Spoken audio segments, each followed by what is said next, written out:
నమస్తే మిత్రులారా, welcome to ఏవి న్యూస్. నేను మీ కడారి శ్రీనివాస్. ప్రతిరోజు మనం నేటితరం దినపత్రిక విశ్లేషణ చేసుకుంటున్నాం. మరి ఈ రోజు నేటితరం దినపత్రికలో ఏమేమి న్యూస్ వచ్చాయో మనం ఒకసారి విశ్లేషణ చేసుకుందాం. నమస్తే మిత్రులారా, వెల్కమ్ టు ఏవి న్యూస్. నేను మీ కడారి శ్రీనివాస్. నేటితరం దినపత్రికను ప్రతిరోజు మనం విశ్లేషణ చేసుకుంటున్నాం. అందులో భాగంగా మరి ఈ రోజు నేటితరం దినపత్రికలో ఏమేమి న్యూస్ వచ్చాయో మనం ఒకసారి చూసుకుందాం. నేటితరం దినపత్రిక 27 తేదీ అన్ని వాస్తవాలే. చూడండి, నేటితరం దినపత్రికలో ప్రధానంగా బీజేపీ నాయకుల పనితీరును ఎండగట్టినట్టుగా ఇక్కడ మనకు అర్థమవుతుంది. తెలంగాణలో బీజేపీ పరిస్థితి ఏందనేది, ఒకవైపు బీజేపీ పార్టీకి బండి సంజయ్ వల్ల ఏమైనా డ్యామేజ్ అయిందా కాలేదా అని అంటే, బీజేపీ శ్రేణులు మాత్రం Bandi Sanjay is a part of party, కానీ బండి సంజయ్ పార్టీ కాదు కదా అనే వార్తలు కూడా వినపడుతున్నాయి. సో మరి బీజేపీ పార్టీ తెలంగాణలో పరిస్థితి ఏందనేది ఒకసారి మనం చూసుకుంటే, బొమ్మ అమరేందర్ చీఫ్ ఎడిటర్ గారు రాసింది, ఆశ బారడు ఆచరణ మూరెడు, తెలంగాణ బీజేపీలో నాయకుల తీరిది, నాయకుల మధ్య సఖ్యత కరువు, ఉద్యమాలు చేయలేరు, పోరాటంలో కనిపించరు, తెలంగాణలో ప్రభుత్వం మీద పోరాటాలు చేయలేరు, రాష్ట్రంలో కాంగ్రెస్ పాలకులతో సంబంధాలు, 6 గ్యారెంటీల మీద నోరు తెరిచే నాయకులే బీజేపీలో కనిపించడం లేదు, కాంగ్రెస్ ప్రభుత్వ నిర్ణయాలనే సమర్థిస్తుంటారు, ఇంకా బీఆర్ఎస్ ని విమర్శిస్తుంటారు. అట్లయితే తెలంగాణలో ఎలా అధికారాన్ని దక్కించుకుంటుంది బీజేపీ పార్టీ అని ప్రధాన మెయిన్ బ్యానర్ లో మనం చూస్తున్నాం. ఇక అసలు విషయానికి వస్తే, వచ్చే ఎన్నికల్లో గెలిచేది మేమే, 2028లో అధికారం మాదే, జాతీయ నాయకత్వం ఇక తెలంగాణ మీదే దృష్టి, అధిష్టానం సీరియస్ గా ఉంది, తెలంగాణలో ఎలాగైనా అధికారంలోకి తేవాలన్న పట్టుదలతో ఉంది. ఇది బీజేపీ రాష్ట్ర నాయకులు మాట్లాడే మాట. ఎంతసేపు బీజేపీ నాయకులు అధికారం మీద దృష్టి పెడుతున్నారే గానీ మరి పాలకపక్షం మీద ప్రతిపక్ష హోదాలో ఏమీ పోరాటం చేయలేదనేది ఒకసారి గుర్తుపెట్టుకోవాలి. తెలంగాణలో బీజేపీ అధికారంలోకి తీసుకొస్తాం, ప్రభుత్వం మీద పోరాటం చేస్తాం అంటూ ముందుకొచ్చిన సదరీ నాయకులు బీజేపీలో ఒక్కరైనా ఉన్నారా? మేము ఇద్దరం కలిస్తే చాలు గెలుస్తామని ఆ మధ్య నిజామాబాద్ ఎంపీ అరవింద్ 2 సందర్భాల్లో చెప్పారు. కానీ అలాంటి వ్యాఖ్యలు కనీసం మిగతా నాయకులు ఎందుకు చేయడం లేదు? రాష్ట్రంలో బీజేపీ నాయకులు పార్టీని బలోపేతం చేయడం కేంద్ర నాయకత్వానికి ఇష్టం లేదా? లేక మేము చెప్పినప్పుడే దూకుడు పెంచండి అని ఏమైనా సూచనలు ఇస్తారా? అట్లెట్లా ఇస్తారు? ఎలాగైనా దక్షిణాదిలో బీజేపీని స్థిరపరచాలన్నది కేంద్రం ఆలోచన. ఎందుకంటే రాష్ట్రంలో అధికారం మాకు అవసరం లేదనుకుంటే ఎందుకు ఒక్కసారిగా జిహెచ్ఎంసీ ఎన్నికల్లో కానీ, లేకపోతే 2-3 ఎంపీలు 8 మంది దాకా అయినారు కానీ, అలాగే కార్పొరేషన్ ఎన్నికల్లో కూడా, జిహెచ్ఎంసీ ఎన్నికల్లో కూడా అంతమంది కార్పొరేటర్లు అయింది. ఎటుబడి అధికారం దక్కించుకోవడానికే బీజేపీ తెలంగాణలో పాగా వేస్తుంది. దీని మీద అమిత్ షా గాని, ప్రధాని గారి నరేంద్ర మోడీ గారు కానీ ఇక్కడ పాగా వేస్తున్నారు, ఖచ్చితంగా వేస్తున్నారు, అధికారం కోసమే చేస్తున్నారు. కానీ మరి అధికారం రావాలంటే మరి మీ పాత్ర ఎక్కడా? మీరు ప్రజా సమస్యల మీద పోరాటం ఎక్కడా? పాలక పక్షం ఇచ్చిన 6 గ్యారంటీల మీద మీ ఉద్యమాలు ఎక్కడా? అది కనిపించడం లేదే. అట్లయితే తెలంగాణలో బీజేపీకి అధికారం ఎట్లా దక్కుద్ది? ఏ పార్టీ జాతీయ నాయకత్వమైనా రాష్ట్ర నాయకత్వాన్ని చూసి గర్వపడేలా ఉండాలి, కానీ డీల పడేలా ఉండకూడదు. ఏ పార్టీకైనా సరే నాయకులు బలంగా ఉండాలనే కోరుకుంటుంది, అంతేగాని ప్రతిసారి కేంద్ర నాయకులే రావాలి, వాళ్లే రంగంలోకి దిగాలి, రాష్ట్ర నాయకులను గెలిపించాలి అని చూస్తారా? కానీ తెలంగాణ బీజేపీ నాయకుల తీరు అలాగే ఉన్నట్లు అనిపిస్తోంది. తెలంగాణలో 8 మంది ఎంపీలు గెలిచింది వారి పరపతి మీద కాదా? కేవలం మోడీ చరిష్మాతో మాత్రమే గెలుస్తూ వస్తున్నారా? రేపటి రోజు కూడా మోడీ పేరుతోనే గెలుస్తామని అనుకుంటున్నారా? 100% మోడీయే మా విశ్వగురువు, మోడీయే మాకు దేవుడు, రాముడు కాదు, కృష్ణుడు కాదు, ఈయన ఇంకో తరం అని చెప్పేసి మరీ సంకలు గుద్దుకుంటున్న బీజేపీ నేతలు కనిపించడం లేదా? అరే, మోడీ సభ పెడితే మొత్తం దేశం మొత్తం రావాలి అన్నట్టుగా ప్రచారం ఊరు కనిపించలేదా? కేవలం ప్రచార దృష్టితోనే పెడుతున్నారు, సోషల్ మీడియాలో పెడుతున్నారు తప్ప ప్రజా సమస్యల మీద పోరాడినట్టుగా ఎక్కడ కనిపిస్తుంది? అక్కడక్కడ వార్తలు ఈటల రాజేందర్ అన్న అక్కడక్కడ కనిపిస్తున్నారు, అంతే తప్పుదా మిగతా బీజేపీ ఎంపీలు 8 మంది ఎంపీలు ఎక్కడ పోయినట్టు? సరే, తెలంగాణలో బీజేపీ నాయకుల తీరు అట్లాగే ఉన్నట్టు అనిపిస్తుంది. తెలంగాణలో 8 మంది ఎంపీలు గెలిచింది వారి పరపతి మీద కాదా? కేవలం మోడీ చరిష్మాతో మాత్రమే గెలుస్తూ వస్తున్నారా? రేపటి రోజు కూడా మోడీ పేరుతోనే గెలుస్తామని అనుకుంటున్నారా? తమ ప్రయత్నం తాము చేస్తామంటున్న నమ్మకం వారిలో లేదా? మేం తక్కువ, మా నాయకత్వానికి ఏం తక్కువ అనుకునే నాయకులే లేరా? బీఆర్ఎస్ నుంచి ఈటల రాజేందర్ బీజేపీలో చేరినప్పుడు ఉన్న పరిస్థితులు ఇప్పుడు లేవా? జాతీయ రాజకీయాల్లో వస్తున్న మార్పులు తమపై కూడా ఏమైనా ప్రభావం చూపుతాయని రాష్ట్ర నాయకులు వెనుకడిగేస్తున్నారా? రాష్ట్ర ప్రభుత్వంపై బీజేపీ నాయకులు ఎందుకు సాఫ్ట్ కార్నర్ తో ఉంటున్నారు? తెలంగాణలో వరి కొనుగోలుపై కొందరు కదిలారు, మరి ఇంకొందరు ఏమయ్యారు? మిగతా ఎంపీలంతా ఎక్కడ ఉన్నారు? వరి కొనుగోలు విషయంలో, మొక్కజొన్న కొనుగోలు విషయంలో కొంతమంది ఈటల రాజేంద్ర అన్న ఉంటే వాళ్ళు కొంతమంది బీజేపీలో వస్తున్నారు, కానీ మిగతా నాయకులు ఎడిపోయారు. బండి సంజయ్ లాంటి దూకుడు ఎవరిలో కనిపించదు. పాపం బండి సంజయ్ గారికి తన కొడుకు వల్ల ఒక పరాభవం వెళ్ళి అది పార్టీకి అంటకూడదని బండి సంజయ్ బాగానే జాగ్రత్త పడుతూ వస్తున్నా, మరి అలాంటి నాయకులు బీజేపీలో తెలంగాణలో ఎందుకు కనిపించడం లేదు? తెలంగాణలో బీజేపీ పార్టీని ముందుకు తీసుకొచ్చింది ఒక రకంగా బండి సంజయ్ తన వాక్ చాతుర్యం ద్వారా. అది ట్రోల్ చేసినా, అది నవ్వులాటకు చేసినా, మొత్తం మీద అయితే బీజేపీ పార్టీని ఒక ఊపు తీసుకొచ్చాడు తెలంగాణలో. మరి అలాంటి చరిష్మా ఉన్న నాయకులు బీజేపీలో ఎవరు లేరా? ఇప్పటికీ ద్వితీయ శ్రేణి నాయకుల ఎదుగుదల కనిపించడం, అంటే రెండో తరం నాయకులు అనేది కనిపించడం. నాయకులు, కార్యకర్తలు చాలా మంది ఉన్నారు, కానీ మరి అలాంటి నాయకులు, చరిష్మా ఉన్న నాయకులు ఎందుకు రావట్లేదు? వచ్చే ఎన్నికల్లో కమలం జెండా ఎగురవేస్తారంటారు, సరే, మరి ఉత్తరాదిలో ఉన్న ఊపు దక్షిణాది నాయకుల్లో ఎందుకు లేదు? దక్షిణాది నాయకుల్లో అభిమానం ఉంటుంది, ఆత్మీయత ఉంటుంది, ఒక నమ్మకం ఉంటుంది, పోరాట పటిమలు ఇక్కడ కనిపిస్తాయి దక్షిణాదిలో. ఎందుకంటే ఎంత నాయకుడైనా సరే ప్రజల గుండెల్లో ఉన్నంత వరకే. ఒక్కసారి ప్రజలకు చీ అనిపించిందంటే తమిళనాడులో ఎలాగైతే ఓడగొట్టారో తెలంగాణలో కూడా సేమ్ అలాగే ఓడగొడతారు. మీడియా ముందే కనిపిస్తారు, వాటిని ప్రచారం చేయడంలో వెనుకబడుతారు. ఈ 2.5 ఏళ్లలో జనంలోకి కనిపించిందే లేదు, బీజేపీ నాయకులు వచ్చిందే లేదు. మరి ఎలా జాతీయ రాజకీయాల్లో వస్తున్న మార్పు తమపై కూడా ఏమైనా ప్రభావం చూపుతాయని రాష్ట్ర నాయకులు వెనుకడు చేస్తున్నారా?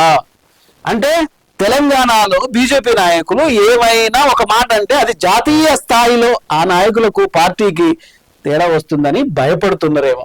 ఇది వాస్తవానికి.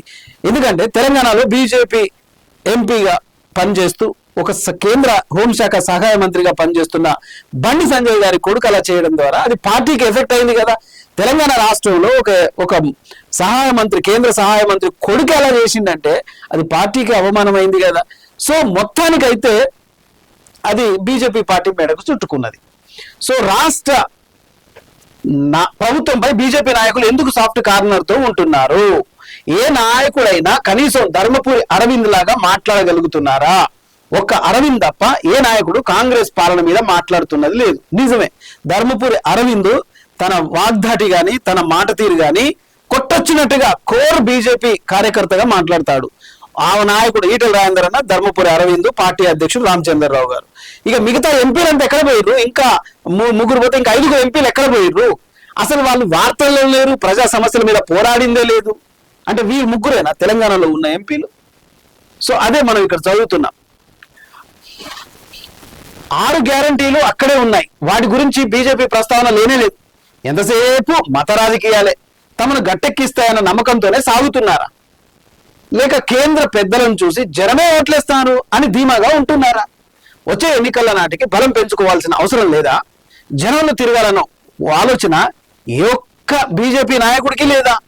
అందరూ పెద్ద పెద్ద నాయకులే, అందరూ అవసరమైతే పార్టీ పగ్గల కోసం ఎదురు చూస్తున్న వాళ్ళే, కానీ పార్టీ కోసం కనపడకుండానే పదవుల కోసం పాకులాడుతుంటారు. నిజానికి బీజేపీ నాయకులు తెలంగాణలో చాలా పెద్ద పెద్ద లీడర్లు ఉన్నారు, సెంట్రల్ దాకా పరపతిని ఉపయోగించే బీజేపీ ఎంపీలు ఉన్నారు.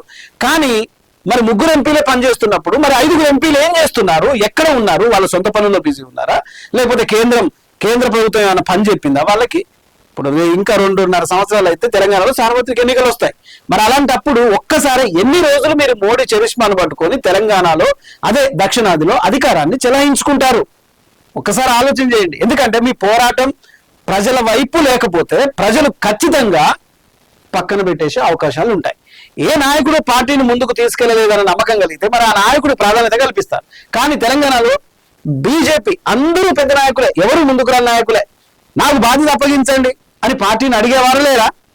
పార్టీకి చెప్పి పోరాటంలోకి దిగుతామని చెప్పగలిగే నాయకులు కరువయ్యారా? క్షేత్రస్థాయిలో బీజేపీని ప్రజలు కోరుకుంటున్నారు. మరి ముఖ్యంగా పట్టణ ప్రాంతాల్లో ఆదరించేందుకు సిద్ధంగా ఉన్నారు. మరి ఈ 2 సంవత్సరాల పాటు పల్లెల్లో కాషాయ జెండాలో ఎగురవేసే రాజకీయం చేస్తే వచ్చే ఎన్నికల్లో గెలుపు సాధ్యం కాదా? లేక పంచాయతీ ఎన్నికలు, మున్సిపల్ ఎన్నికల్లో డీలా పడ్డామన్న భావనలో ఉన్నారా?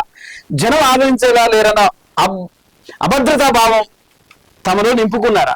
జిహెచ్ఎంసీ 3 ముక్కలుగా చేశారు. వాటిలో ఒక్కదానిపైనైనా కాషాయ జెండా ఎగరవేయాలని కోరుకోవడం లేదా ఈ బీజేపీ నాయకులు? అందుకు కార్యాచరణ తీసుకోవట్లేదా? నగరంలో పార్టీని బలోపేతం చేయడానికి ఎంపీలు ఎమ్మెల్యేలు కష్టపడతారా? ఇప్పటికే బీఆర్ఎస్ ఎన్నికల ప్రణాళికలు మొదలుపెట్టింది. డివిజన్ స్థాయి సమావేశాలు మొదలుపెట్టింది. నగరంలో ఇప్పటికే అనేక సభలు సమావేశాలు ఏర్పాటు చేస్తోంది. అధికార కాంగ్రెస్ పార్టీ కూడా గాంధీ భవన్ లో నాయకులతో సమన్వయ కమిటీ సమావేశాలు ఏర్పాటు చేస్తోంది. కానీ బీజేపీ ఈ విషయంలో చాలా వెనుకబడిపోయింది. తెలంగాణలో కమిటీలు లేవు, బూత్ స్థాయి కమిటీలు లేవు, మండల స్థాయి కమిటీలు లేవు, గ్రామ స్థాయి కమిటీలు లేవు. అసలు కార్యకర్తలను పట్టించుకున్న నాయకుడు లేదు. ఎంతసేపు ఒక మతం మీద, ఒక కులం మీద, దేవాలయాల మీద. ఇదా రాజకీయం చేసేది ప్రజాస్వామ్యంలో? ఇదా ప్రజలు కోరుకునేది? ఇదా సంక్షేమం? ఇదా అభివృద్ధి? ఒకసారి ఆలోచించండి ప్రజలారా. అయితే అటు జిహెచ్ఎంసీ ఎన్నికల్లో, తర్వాత సార్వత్రిక ఎన్నికల్లో గెలవాలన్న ఆశ మాత్రం బీజేపీ పార్టీకి మూరడుంది. కానీ ఆచరణ ఎక్కడుంది మరి? ఆఖరికి మున్సిపల్ ఎన్నికలకు సైతం జాతీయ నాయకులను పిలవకుండా ప్రచారం లేని పరిస్థితుల్లో బీజేపీ పార్టీ ఉందంటే సిగ్గుచేటు. బీజేపీలో ఇది కేంద్ర నాయకులను పిలవకుండా బీజేపీ నాయకులు ఇక్కడ ప్రచారం చేయలేరు. అది వాళ్ళ బలహీనతగా మారిపోయింది. ఎందుకంటే ప్రజల్లో బీజేపీకి స్థానిక నాయకుల మధ్య తత్సంబంధాలు లేవనేదే ఉంది. ఎంతసేపు అమిత్ షా గారు రావాలో, లేకపోతే హోంశాఖ మంత్రి రావాలో, లేకపోతే భారత ప్రధాని స్థాయిలో ఇక్కడికి రావాలి. ఇక్కడికి వస్తేనే తప్ప ఇక్కడ బీజేపీ నాయకులకు ప్రాణం లేచి వచ్చినట్టు కనిపించేది. లేకపోతే సైలెన్స్ ఉంటారు, ఎవరి పనిలో వాళ్ళు ఉంటారు. ముగ్గురేనా ఎంపీలు బీజేపీ పనిచేసేది? ఒకరు పార్టీ అధ్యక్షుడు, ఒకరు ధర్మపురి అరవింద్, ఇంకొకరు ఈటెల రాజేందర్ అన్న. వీళ్ళు ముగ్గురేనా బీజేపీకి? మిగతా 5 ఎక్కడ పోయారు మరి? 8 మంది ఎంపీలల్లా. సో మొత్తానికైతే ఈసారి మేమే దగ్గరుండి గెలిపిస్తామన్న భరోసా ఇచ్చే నాయకులు బీజేపీలో ఉన్నారా? ఉంటే మరి ఎందుకు కనిపించరు? లేరనే అర్థం. లేకుంటే ఈసారి జిహెచ్ఎంసీ ఎన్నికల్లో జాతీయ నాయకుల మీద ఆధారపడి రాజకీయ ప్రచారం సాగిస్తారా? చూద్దాం ఏం చేస్తారు. ఏం చేసేది ఏముంది? ఆశ మాత్రం బాలుడు ఉంది, కానీ ఆచరణ మాత్రం మూడే ఉంది అంటూ చీఫ్ ఎడిటర్ బొమ్మ అమరేందర్ గారు సంధించిన ప్రశ్నలకు బీజేపీ నాయకులు సమాధానం చెప్పుకోవాలి. నాయకుల మధ్య సఖ్యత కరువైపోయింది. ఉద్యమాలు చేయలేరు, పోరాటాలు చేయలేరు, తెలంగాణలో కనిపించరు, ప్రభుత్వం మీద పోరాటాలు చేయరు, కాంగ్రెస్ పాలకులతో సంబంధాలు మంచిగానే పెట్టుకుంటారు. 6 గ్యారంటీల మీద నోరు తెరిచే నాయకులే బీజేపీలో లేరు. కాంగ్రెస్ ప్రభుత్వ నిర్ణయాలను సమర్థిస్తుంటారు. ఇంకా పాత బీఆర్ఎస్ నే, అధికారం కోల్పోయిన బీఆర్ఎస్ నే, అది కేసీఆర్ ని తిట్టే నాయకులే ఉన్నారంటే అది సిగ్గుచేటు. ఇది ప్రధానంగా మనకు మొదటి పేజీలో బ్యానర్ ఐటమ్ గా కనిపిస్తోంది. ఇక రెండవ పేజీలో మనం ఒకసారి చూసుకుంటే, కోమటిరెడ్డి రాజగోపాల్ రెడ్డి మరోసారి కీలక వ్యాఖ్యలు చేసినట్టుగా చూస్తున్నాం. కాంగ్రెస్ ఎమ్మెల్యే కోమటిరెడ్డి రాజగోపాల్ రెడ్డి ఈసారి మరోసారి కీలక వ్యాఖ్యలు చేశారు. తమ ప్రభుత్వాన్ని టార్గెట్ చేస్తూ అవసరమైతే పోరాటానికి కూడా సిద్ధమవుతానని సంచలన వ్యాఖ్యలు చేశారు. ప్రభుత్వంలోనే ఉంటూ ప్రభుత్వంలో పనిచేస్తూనే అవసరమైతే సమస్యల మీద ప్రభుత్వంపై పోరాటం చేయడానికి కూడా సిద్ధపడతానని ఒక ఘాటు వ్యాఖ్యలు చేసినట్టుగా రాజగోపాల్ రెడ్డిని మనం చూస్తున్నాం. ఎందుకు ఈ మాట అనాల్సి వచ్చింది అంటే, ప్రభుత్వ స్కూళ్లలో సరైన వసతులు లేవని, మెస్ ఛార్జీలు పెంచినా విద్యార్థుల భోజనంలో నాణ్యత లేదని, విద్య కోసం అవసరమైతే పోరాటానికి సిద్ధమవుతానని, వేల కోట్ల రూపాయలతో ప్రాజెక్టులు నిర్మిస్తే అవి కాంట్రాక్టుల జోబుల్లోకే వెళ్తున్నాయి, కానీ అవే డబ్బులు విద్యకు ఖర్చు చేయలేని ప్రభుత్వాన్ని ఖచ్చితంగా ఎండగడతానని, ఈసారి విద్యార్థులకు సరైన ప్రోటీన్ ఫుడ్ అందడం లేదని రాజగోపాల్ రెడ్డి విద్య మీద తనకున్న అభిమానాన్ని ఖచ్చితంగా సొంత ప్రభుత్వం వాళ్ళైనా సరే పోరాటం చేస్తా, సిద్ధమవుతా అని చెప్పేసి చెప్తున్నాడు. మంచిది. విద్య, వైద్యం, ఆరోగ్యం, సంక్షేమం, అభివృద్ధి ప్రజలు ప్రజాస్వామ్యంలో కోరుకునేది ఇవే, మీ రాజకీయాలు కాదు. నిజంగా ఒక మంచి వార్తను మనం చదువుకున్నాం. ఇక మరొక వార్తను చూసుకుంటే, బండి భగీరథ్ పోలీస్ కస్టడీకి కోర్టు అనుమతి ఇచ్చినట్టుగా మనం చూస్తున్నాం. మరి మరిన్ని నిజాలు ఏమైనా బయటపడతాయా? దాదాపు ఒక 12 మంది అమ్మాయిలను వాడుకున్నట్టుగా, అక్కడ ఇక్కడ మొత్తము ఆస్తులు ఉన్నట్టుగా, కార్లలో తిరుగుతున్నట్టుగా సోషల్ మీడియాలో వస్తుంది. సో కస్టడీకి, అంటే పోలీస్ కస్టడీకి కోర్టు అనుమతి ఇచ్చినట్టుగా మనం చూస్తున్నాం. ఇక విషయంలోకి వెళ్తే, ఫోక్సో కేసు నిందితుడు బండి Bhagirath police station custody Medchal Malkajgiri court అనుమతి ఇచ్చింది. ఈ మేరకు పోలీసులు అతడిని 3 రోజుల పాటు కస్టడీలోకి తీసుకొని ఉన్నారు. ఎందుకంటే మరిన్ని నిజాలు రాబట్టే అవకాశం ఉంది కాబట్టి. ఈ నెల 16 నుండి బండి భగీరథ్ అరెస్టు చేసి పేట్ బషీర్బాగ్ పోలీస్ స్టేషన్ కు తరలించిన విషయం మనందరికీ తెలిసిందే. కానీ అతడి కేసు పర్యవేక్షణ అధికారినిగా రితిరాజ్ ఈ విషయాన్ని వివరించారు. మరోవైపు భగీరథ్ దాఖలు చేసిన ముందస్తు బెయిల్ పిటిషన్ ఇటీవలే హైకోర్టు కొట్టివేసిన విషయం మనందరికీ తెలిసిందే. తనపై పోలీసులు నమోదు చేసిన కేసులో ముందస్తు బెయిల్ ఇవ్వాలని భగీరథ్ కోరారు. ఒకవేళ అరెస్టు చేసిన వెంటనే బెయిల్ రిలీజ్ చేసేలా ఆదేశాలు ఇవ్వాలని విజ్ఞప్తి చేశారు. అయితే ముందస్తు బెయిల్ పిటిషన్ కొట్టేసింది కోర్టు. రెగ్యులర్ బెయిల్ పిటిషన్ వేసేందుకు మాత్రం అనుమతి ఇచ్చింది. మరి అంటే ముందస్తు బెయిల్ ఇవ్వలేదు కానీ రెగ్యులర్ బెయిల్ కోసం అయితే అనుమతి ఇచ్చినట్టుగా మనం చూస్తున్నాం. మరి ఆ బెయిల్ అనుమతి వస్తుందా లేదా అది కోర్టు పరిధిలో ఉంది. రైట్, మరొక వార్తను మనం చూసుకుంటే ఇక టిఆర్ఎస్ పార్టీది కవితను కలిసిన టిఆర్ఎస్ అధినేత కవిత వెలుగుమట్ల బాధితులకు న్యాయం చేయాలని వినతి. ఎస్, ఖమ్మం జిల్లా వెలుగుమట్లలో భూ నిర్వాసితుల న్యాయం చేయాలని గవర్నర్ కు శివప్రతాప్ శుక్లాను కోరినట్లు తెలంగాణ రక్షణ సేన అధ్యక్షురాలు కవిత తెలిపారు. లోక్సభలో లోక్ భవన్ లో గవర్నర్ కలిసిన అనంతరం ఆమె మీడియాతో మాట్లాడినట్టుగా మనం చూస్తున్నాం. సో మొత్తానికి ఇక మరొక వార్తను చూసుకుంటే చొరబాటుదారులు పారిపోండి, వెళ్ళగొట్టక ముందే పారిపోతే మంచిది, జైల్లో పెట్టి తిండి పెట్టేది లేదు. బంగ్లాదేశ్ వలసదారులకు సీఎం సువేందు హెచ్చరిక. సరిహద్దుల వద్ద చేరుకుంటున్న అక్రమ వలసలదారులు. పశ్చిమ బెంగాల్ ముఖ్యమంత్రి బంగ్లాదేశ్ లో ఉంటున్న అక్రమ వలసదారులపై చర్యలు సువేంద్ అధికారి ప్రభుత్వం ముమ్మరం చేసింది. అక్రమ వలసదారులను వారి స్వదేశానికి పంపేందుకు చర్యలు తీసుకుంటుంది. మీరు ఇక్కడ ఉంటే గనక జైల్లో మిమ్మల్ని పెట్టి బువ్వ కూడా పెట్టమని చెప్పేసి క్లియర్ గా చెప్తుంది. మంచిదే. మరొక వార్తను చూసుకుంటే దేశవ్యాప్తంగా అజ్ఞాతంలో మరో 47 మంది మావోలు ఉన్నట్టుగా పోలీస్ అధికారి ఇక్కడ చెప్తున్నాడు సివి ఆనంద్ గారు. తెలుగు రాష్ట్రాలకు చెందిన వారు కేవలం 4. పోలీసులకు లొంగిపోయిన నరహరి, ధనమ్మ జంటకు చెక్కులు అందజేత. గణపతి తదితరులు కూడా వెంటనే లొంగిపోవాలి. డీజీపీ సివి ఆనంద్ పిలుపు. సో పోలీసులు ఈ వార్ అనేది దేశవ్యాప్తంగా ఇంకో 47 మంది మావోలు ఉన్నట్టుగా మనం ఇక్కడ చూస్తున్నాం. అంటే బీజేపీ ప్రభుత్వం పూర్తిగా ఒక ఆలోచన చేసింది కదా, మొత్తం తెలంగాణలో నక్సలిజాన్ని, దేశంలో నక్సలిజాన్ని లేకుండా చేయాలనేది. అందులో సక్సెస్ అయిపోయింది. కానీ ప్రజాస్వామ్యంలో ప్రజలకు సంక్షేమం చేయడం కానీ లేకపోతే అభివృద్ధి చేయడం కానీ ఇంతవరకు ఒక యూత్కి ఒక ఎడ్యుకేషన్ కి సంబంధించి కానీ స్కిల్ డెవలప్మెంట్ కి సంబంధించి కానీ వాళ్లకు ఎప్పుడో నెహ్రూ కాలం నాటి యూనివర్సిటీలు ఉన్నాయి. కానీ ఇంతవరకు 12 ఏళ్ల నుంచి ఉంటున్న బీజేపీ ప్రభుత్వం ఇంతవరకు అట్లాంటి దాఖలాలు ఏం చేయలేదు. కానీ నక్సల్స్ మీద పూర్తి ఏరివేత చేసింది. దాని మీద ఉన్న శ్రద్ధ ప్రజా సంక్షేమం మీద కనిపించడం లేదు. పెట్రోలు పెరుగుతూ పోతూనే ఉంది. ఇక మరొక వార్తను చూసుకుంటే ఇంటింటి సర్వేతో ఇందిరమ్మ కుటుంబ జీవిత బీమా. సర్వే పూర్తయిన ఇండ్లకు ప్రత్యేక లోగో స్టిక్కర్లు. బట్టి విక్రమార్క అధ్యక్షతన కేబినెట్ సబ్ కమిటీ నిర్ణయించింది. రాష్ట్రంలో మనం తెలంగాణలో చూడొచ్చు, ఇంటింటి సర్వే చేస్తున్నారు. జనాభా లెక్కలు, మీకు ఎన్ని కార్లు ఉన్నాయి, ఎన్ని పనులు ఉన్నాయి, మీ ఇంట్లో ఏమేమి ఉన్నాయి, మీ ఎంతమంది ఉంటారు అనేది తెలంగాణలో ఇప్పటికే పూర్తిగా సర్వే అయిపోయింది. ఆ సర్వే దాన్ని బట్టి ఇందిరమ్మ బీమా అనేది, కుటుంబ జీవిత బీమా అనేది చేస్తారని మన తెలంగాణ ప్రభుత్వం అయితే ఇక్కడ మనకు కనిపిస్తుంది. ఇక మరొక వార్తను చూసుకుంటే యూరియా సరఫరాలో కేంద్రం విఫలం. యుద్ధ ప్రభావంతోనూ సరఫరాలో అంతరాయం.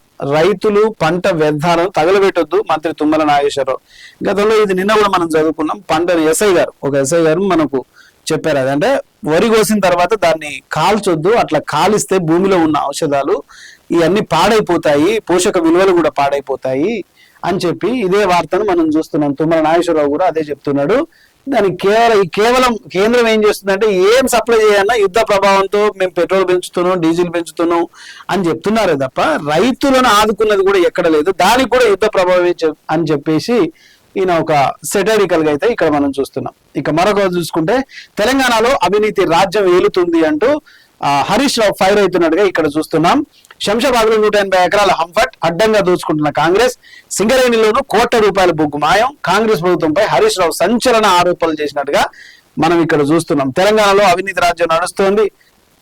తర్వాత ఆక్రమణలు, రెవెన్యూలో 1000 కోట్ల స్కాములు, సింగరేణిలో బొగ్గు స్కాములు, అడ్డంగా దోచుకుంటున్నారు. ఇక శంషాబాద్ సమీపంలో 180 ఎకరాల ప్రభుత్వ భూమిని ప్రైవేటు వ్యక్తులకు కట్టబెట్టారు. మొత్తానికైతే ఈ స్కామ్ లో ముఖ్యమంత్రి రేవంత్ రెడ్డి సన్నిహితుడి పాత్ర ఉందంటూ ఈ వ్యవహారం సిఐడి విచారణ జరపాలని హరీష్ రావు తీవ్రంగా కామెంట్ చేసినట్టుగా ఇక్కడ మనం చూస్తున్నాం. సో వాస్తవాలు ఏందనేది మరి సిట్ అధికారులకు ఈ సిఐడికి ఈ కేసును అప్పచెప్పేస్తే అసలు వాస్తవాలు బయటపడతాయి. ఇక మరొక వార్తను చూసుకుంటే ఎబోలాపై ఆందోళన అవసరం లేదు మంత్రి దామోదర నరసింహ ఆరోగ్య శాఖ. అంటే ఎబోలా వైరస్ తోని చాలా మంది చనిపోతున్నారు. ఆరోగ్యం కరోనా వచ్చిన తర్వాత ప్రజల జీవితాల్లో పూర్తిగా ఒక జీవన ప్రమాణాలు అయితే మారిపోయాయి, ఆరోగ్యం మీద అవగాహన పెరిగింది. ఇన్ని రోజులు మనం షేక్ హ్యాండ్ ఇచ్చుకున్నా షేక్ హ్యాండ్ ఇవ్వకుండా మంచిగా మన సంస్కారం ప్రకారంగా నమస్కారాన్ని మనం పెడుతున్నాం. అండ్ అలాగే మూతికి మాస్క్ కూడా పెట్టుకుంటున్నాం, ఇంట్లో హ్యాండ్ వాష్ కూడా మనం మంచిగా చేసుకుంటున్నాం. సో ఆరోగ్యం మీద అవగాహన పెరిగింది. ఇప్పుడు వైరస్ కరోనా తర్వాత ఇప్పుడు ఎబోలాపై ఆందోళన లేదు అని చెప్పేసి అంటున్నారు. సో ఎబోలా మీద పూర్తి అవగాహన తెచ్చుకోండి, ఆరోగ్యం మీద జాగ్రత్తలు తీసుకోండి. ఖచ్చితంగా ఎబోలా గురించి ఒకసారి మీరందరూ తెలుసుకోవాలి. ఇక మరొక వార్తను చూసుకుంటే ధాన్యం కొనుగోలులో ప్రభుత్వం విఫలం, కేంద్ర మంత్రి బండి సంజయ్. సో రాష్ట్ర ప్రభుత్వం ధాన్యం కొనుగోలు విషయంలో పూర్తిగా విఫలమైంది. ధాన్యం కొనుగోలుకు సంబంధించిన నిధులు కేంద్ర ప్రభుత్వానివా లేకపోతే రాష్ట్ర ప్రభుత్వానివా అన్న విషయంపై సమాధానం చెప్పాలని, ధాన్యం రవాణా ఖర్చులను కూడా పూర్తిగా కేంద్ర ప్రభుత్వం భరిస్తుందని బండి సంజయ్ పేర్కొన్నారు. కరెక్టే, మరి కేంద్రమే భరించి చేస్తుంటే మరి ఎందుకు ఇంకా తెలంగాణలో ఒడ్లు నిన్న రాత్రి పడ్డ వర్షానికి కళ్ళంలో మొత్తం మార్కెట్లో ఒడ్లు కుప్పపోసుకొని రైతులు నెత్తినూరు కొనుక్కుంటున్నారు. మరి మీరే కొనుక్కుంటే ఆ రైతులకు, తెలంగాణలో ఉన్న రైతులకు ఆ వరి ధాన్యం కొనుగోలు చేస్తే వాళ్ళు ఎందుకు ఈ కష్టం పడాల్సి వస్తుంది? ఎన్నాళ్ళు ఇలా వాగ్దానాలు, రాజకీయ వాగ్దానాలు చేసి ప్రజల్ని మభ్య పెడతారు? ఒకసారి ఆలోచించాలి. ఇక మరొక వార్తను చూసుకుంటే మజ్లిస్ ఒత్తిడితోనే జిహెచ్ఎంసీ విభజన, నగరంలో మంచినీటి సమస్యను పట్టించుకొని ప్రభుత్వం, తెలంగాణ బీజేపీ అధ్యక్షుడు రామచంద్రరావు ఆరోపణ. రైట్, ఎంతసేపు బీజేపీ ప్రభుత్వం దేశభక్తి ఇక మతానికి దాన్ని ఆసరాగా తీసుకుంటారు. ఇంకొకటి, రామచంద్రరావు గారు అయితే పార్టీ అధ్యక్షుడిగా నగరంలోని మజ్లిస్ ఒత్తిడితోనే జిహెచ్ఎంసీని విభజన చేసినట్టుగా ఆయన కామెంట్ చేస్తున్నారు. కేసీఆర్ హయాంలో కూడా డబుల్ బెడ్రూమ్ ఇళ్ల పేరుతో మోసం చేశారు. అలాగే కాంగ్రెస్, బీఆర్ఎస్ రెండు పార్టీలు కూడా హైదరాబాద్ లో పేద ప్రజలకు అన్యాయం చేస్తున్నాయి. మజ్లిస్ ఒత్తిడితోనే హైదరాబాద్ మున్సిపల్ కార్పొరేషన్ 3 ముక్కలు చేశారని రామచంద్రరావు హైదరాబాద్ లో డివిజన్ల ఏర్పాటు విషయం మీద ఇప్పటికీ అధికారులు క్లారిటీ లేదని చెప్తూ ఇందిరమ్మ ఇళ్ల పేరుతో మరొక్కసారి కాంగ్రెస్ సర్కారం ప్రజల్ని మోసం చేస్తుందంటూ కాంగ్రెస్ ప్రభుత్వం మీద బీజేపీ రాష్ట్ర అధ్యక్షుడు రామచంద్రరావు అయితే గట్టిగా ఆరోపణ చేస్తున్నాడు. ఇది 2వ పేజీలో ఉన్నది. ఇక 3వ పేజీలో మనం చూసుకుంటే ప్రధానంగా 2వ పేజీ గవర్నర్ కలిసిన టీఆర్ఎస్ అధినేత కవిత, తర్వాత చొరబాటుదారులు పారిపోండి అంటూ బీజేపీ ప్రభుత్వం హెచ్చరిస్తున్నది. యూరియా సరఫరాలో కేంద్రం విఫలం, ఎందుకంటే చెప్పడం మాత్రమే కానీ కేంద్రం అయితే ఏం చేస్తలేదు, ఏదనంటే యుద్ధ ప్రభావం అంటుంది. ఇక మహిళల భద్రత, గౌరవానికి ప్రాధాన్యం ఇవ్వాలని ఇదొక వార్తను మనం కూడా చూస్తున్నాం. ప్రొద్దుటూరులో టీడీపీ వర్గాల మధ్య ఘర్షణ, లాఠీచార్జ్ చేసి అదుపు చేసిన పోలీసులు.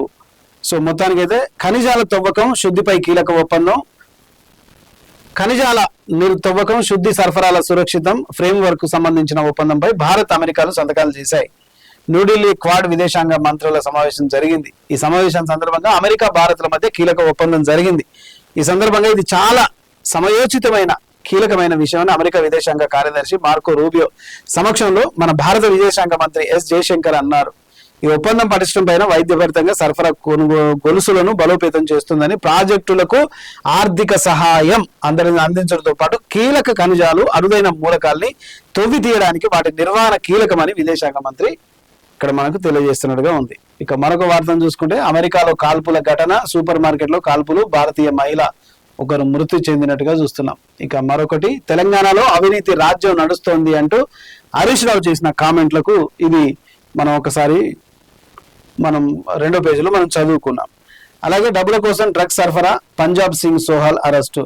ఈ మాదక ద్రవ్యాలు ఏదైతే ఉన్నాయో యువత పూర్తిగా చెడిపోతుంది. ఆ క్షణికమైన మత్తు కోసం, లేదంటే డబ్బులు ఎక్కువగా సంపాదించాలి, ఈజీ మనీకి అలవాటు పడిన యువత ఈ డ్రగ్స్ వలలో చిక్కుకొని పూర్తిగా తమ జీవితాలను చేసుకుంటుంది. అంతేకాకుండా మన తెలంగాణలో కూడా ఇతర రాష్ట్రాల నుంచి వచ్చిన వాళ్ళు కూడా ఈ డ్రగ్స్ అమ్మకాలు జరుగుతుంది. అలాగే పంజాబీ సింగ్ సోహెల్ అరెస్ట్ చేసినట్టుగా మనకు చూసిన యువత, తెలంగాణ యువత ఇలాంటి మాదక ద్రవ్యాల మీద కాస్త అవగాహన కలిగి వాటిని తెలంగాణలో నిషేధించేలాగా యువత కూడా ప్రోత్సాహం కలిగించాలి, యువత ముందుకు రావాలి. ఇక మరొక వార్త చూసుకుంటే దేశవ్యాప్తంగా అజ్ఞానంలోనికి మరో 47 మంది మావోలు అని చూస్తున్నాం. మరోమారు అది పక్కన పెడితే మరోమారు పేరోల్పై బయటకు డేరా బాబా, 9 ఏళ్లలో 16 సార్లు పేరోళ్లు పొందిన గుర్మీత్. ఈ డేరా బాబా సంగతి మనందరికీ తెలిసిందే. అత్యాచార కేసులో 20 ఏళ్ల పాటు జైలు శిక్ష అనుభవిస్తున్న డేరా సచ్చా సౌదా అధిపతి గుర్మీత్ రామ్ రహీం అలియాస్, నీ అమ్మ పేర్లు సల్లగుండా, డేరా సచ్చా సాదా అధిపతి గుర్మీత్ రామ్ రహీం ఆలియాస్ డేరా బాబా. డేరా బాబా అంటే సరిపోదు, ఇవన్నీ ఎందుకు. మరోసారి 30 రోజులు పేరోల్పై విడుదలయ్యారు. హర్యానాలోని సునారియా జైలు నుంచి మంగళవారం ఆయన బయటకు వచ్చారు. 2017లో శిక్ష పడిన తర్వాత ఆయనకు 16వసారి పేరోల్ లభించడం దేశవ్యాప్తంగా చర్చాంశనీయమైంది. ఒక్కసారి కాదు, 2 సార్లు కాదు. అలాంటి దరిద్రునికి మరి 16 సార్లు పేరోల్ పై బెయిల్ ఇచ్చిరంటే అది మహాప్రభుత్వం, కేంద్ర ప్రభుత్వం సలవే కదా ఇది. రాము రహీము అలియాస్ డేరా బాబా. దీనమ్మ జీవితం. మైనర్ల పిల్లలను అత్యాచారం చేసి 16 సార్లు పేరోల మీద బయటకు వచ్చిందట. ఇంత అంధభక్తులు దేశంలో ఉన్నంత సేపు ఇలాంటి వెధవలు జైలుకు పోతూనే ఉంటారు, వస్తూనే ఉంటారు. ప్రజలారా ఇప్పటికైనా గుర్తు తెచ్చుకోండి, ఎక్కడికక్కడ మనం చర్యలు తీసుకోకపోతే ఇలాంటి బాబాలు పుట్టుకొస్తూనే ఉంటారు, మన పిల్లలు ఆగమైపోతూ ఉంటారు.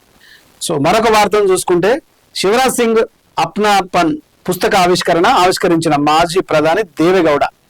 కేంద్ర వ్యవసాయ శాఖ మంత్రి శివరాజ్ సింగ్ చౌహాన్ రచించిన Apnapan my experience with Narendra Modi పుస్తకావిష్కరణ కార్యక్రమం దేశ రాజధాని ఢిల్లీలో జరిగింది. అప్నాపన్ పుస్తకాన్ని మాజీ ప్రధాని హెచ్డి దేవేగౌడ, మాజీ ఉపరాష్ట్రపతి వెంకయ్య నాయుడు ఆవిష్కరించారు. ఈ సందర్భంగా దేశానికి అప్నాపన్ పుస్తకాన్ని శివరాజ్ సింగ్ అంకితం చేశారు. దేశాభివృద్ధికి నరేంద్ర మోడీ చేస్తున్న కృషి, ఆయనతో తనకున్న అనుభవాలను ఈ పుస్తకంలో ఆయన పొందుపరుచుకున్నారట. సంతోషం. ఇది ప్రధానంగా 3వ పేజీలో ఉంది. ఇక 4వ పేజీలో చూసుకుంటే, నాలాల అభివృద్ధితో ముంపు తీవ్రత తగ్గింపు, శరవేగంగా నియోజకవర్గ అభివృద్ధి, BRS LP MLA KP Vivekanand. Right. ప్రధానంగా మనం ప్రతిరోజు వివేకానంద్ వార్తలు మనం చూస్తున్నాం. అంటే బీఆర్ఎస్ లో ఉన్నప్పటికీ చాలా కొద్దిగా చురుకైన ఎమ్మెల్యేగా మనం చూసుకోవచ్చు. కుత్బులాపూర్ లో వివేకానంద్ చదువుకున్న వ్యక్తి, అండ్ అలాగే నియోజకవర్గం మీద పూర్తిగా అవగాహన ఉన్న వ్యక్తి, అండ్ అలాగే ఈ ప్రజా సమస్యల మీద ఎప్పటికప్పుడు చురుగ్గా పనిచేసే ఎమ్మెల్యేగా పేరు సంపాదించుకున్నాడు. ఇక వివరాల్లోకి వెళ్తే, 131 కుత్బుల్లాపూర్ డివిజన్ సూర్యానగర్ రామరెడ్డి నగర్ లో బీఆర్ఎస్ ఎమ్మెల్యే కేవీ వివేకానంద్ పర్యటించినట్టుగా ఇక్కడ చూస్తున్నాం. అక్కడ రామరెడ్డి నగర్ లో నాలా బ్రిడ్జిని పరిశీలించారు. స్మార్ట్ వాటర్ సమస్య, అంతర్గత సీసీ రోడ్ల నిర్మాణ పనులు కాలనీ వాసులు ఎమ్మెల్యే దృష్టికి తీసుకొచ్చినట్టుగా ఏం చూస్తున్నాం.